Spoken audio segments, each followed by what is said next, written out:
मन से पति के चरणों में उसकी प्रीति होनी चाहिए।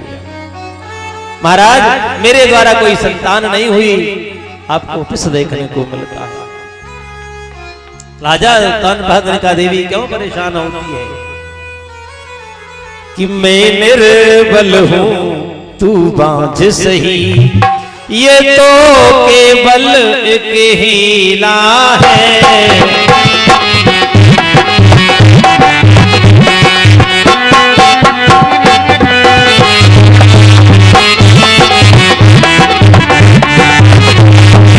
निर्बल हो तू बांझ सही, केवल मन की ये हीला है। देना और लेना हो रानी, परमेश्वर की ये लीला है।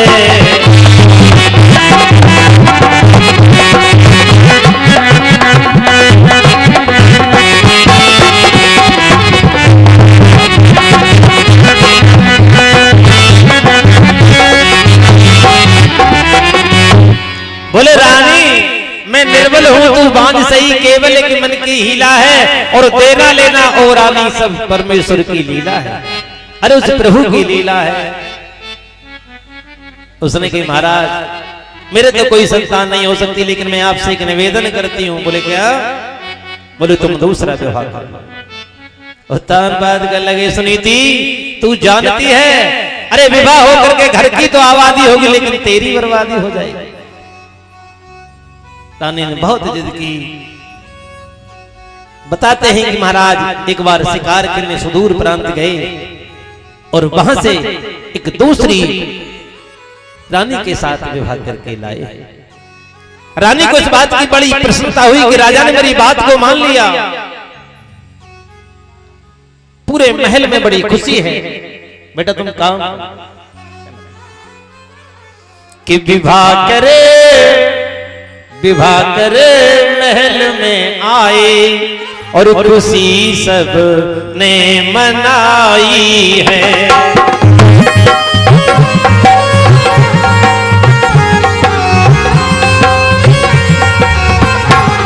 विवाह करे महल में आए, खुशी सब ने मनाई है।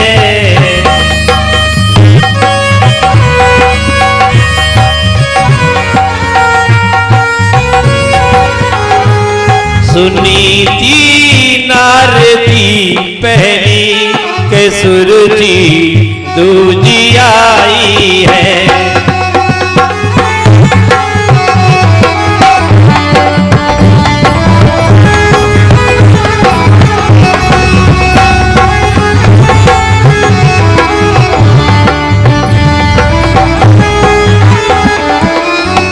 उसी समय रानी को पता चली कि राजा ने मेरी बात को मान लिया। पहली रानी सुनीति है, दूसरी सुरुचि है। उसी समय रानी ने सुनीति ने दासी से कहा, बोले दासी मेरी बात को मेरे पति ने मान लिया, जाओ मेरी बहन को लेकर के आओ। आरती का थाल लेकर के बांधी गई। बांधी ने जाके प्रणाम किया। महारानी प्रणाम करती है दासी आपको। सुरुचि डोले में बैठी, उसने कहा बांधी क्या महाराज की दूसरी भी रानी है? बोले क्या महारानी आपको नहीं पता? सुरुचि ने कहा बांधी महाराज को लेकर के आ, महाराज ने मेरे साथ छल किया है। राजा को बुलाए। बोले महाराज अरे तुम्हारे क्या दूसरी पत्नी थी? बोले हाँ रानी। बोले फिर महाराज मुझे को लेकर के आए हो? और यहां तक कह दिया कि अब इतना ही एहसान करो, डोले को वापस भिजवा दो। मेरे ऊपर एक एहसान कर दो, मेरे डोले को तुम वापस भिजवा दो। महाराज तान बात करने लगे रानी ऐसी क्या बात है? बोले महाराज मैं इसके साथ नहीं रह सकती। दासी ने जाकर के बांधी। दासी ने जाकर के रानी से कहा, बोले रानी छोटी रानी नहीं आ रही करके सुनीति आई। सुनीति ने कहा बहन क्या हुआ, कौन झगड़ा करती है? बोले तू कौन है? सुनीति ने कहा मैं महाराज की पत्नी हूं। बोले सब तेरा ही तो झगड़ा है। बोले तू इस घर की रानी होगी क्या मैं दासी बन के रहूंगी? सुनीति ने कहा बहन ऐसा नहीं है। बोले मतलब? बोले तुम आकर के देखो, आओ अपने घर को देखो, ये सब मेरा तो एक सहारा है, मैं रानी नहीं टहलनी हूं, ये सब धनदान तुम्हारा। मैं तेरी टहल बजाऊंगी जब जैसी आज्ञा पाऊंगी, और तो रोटी बहन दिए जाना तेरा बेटा रोज खिलाऊंगी।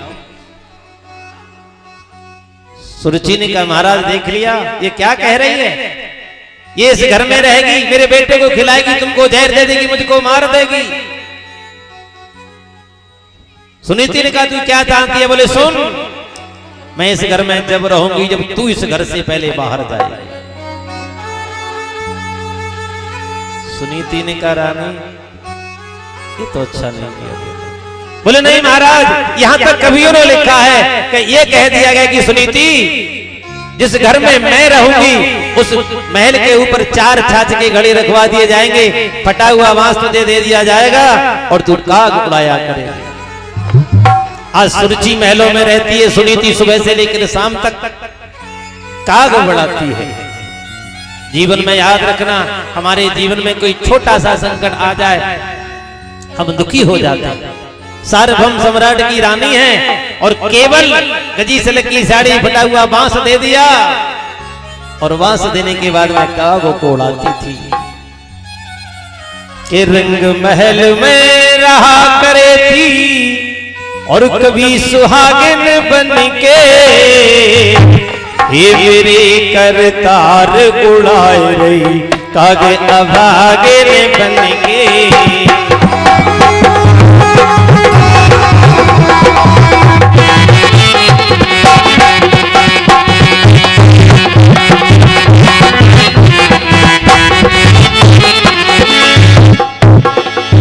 रंग महल में रहा करे थी कभी सुहागन बन के, हे मेरे करतार उड़ाई कागे अभागिन बन के।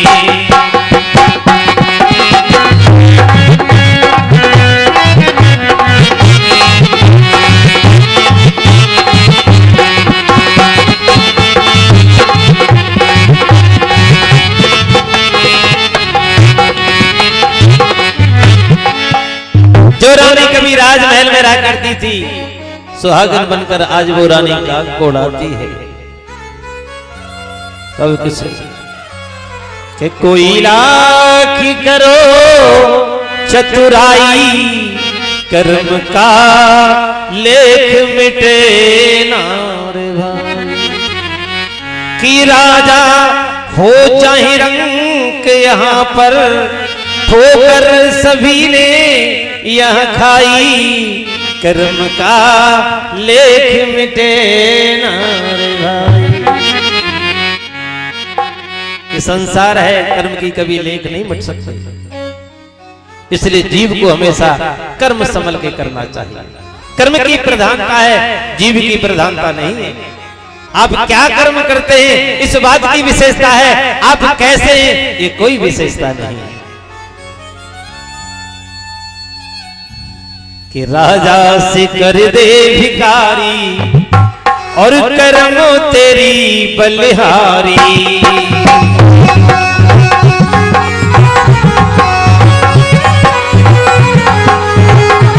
अरे राजा से कर दे भिखारी कर्म तेरी बलिहारी।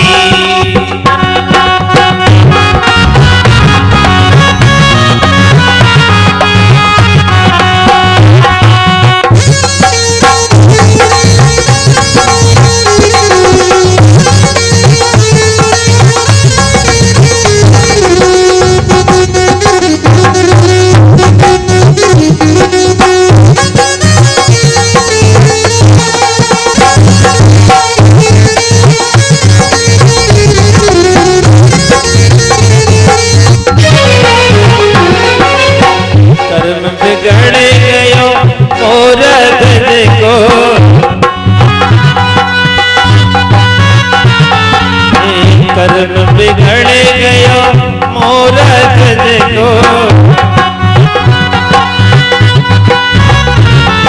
सुत पे चलाए दई हाथी कर्म तेरी बलिहारी।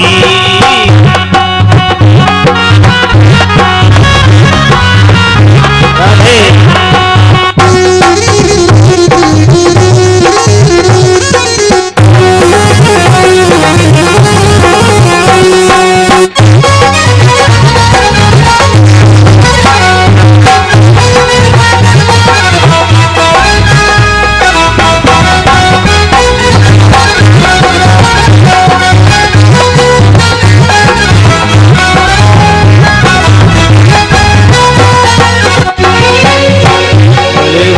भगवान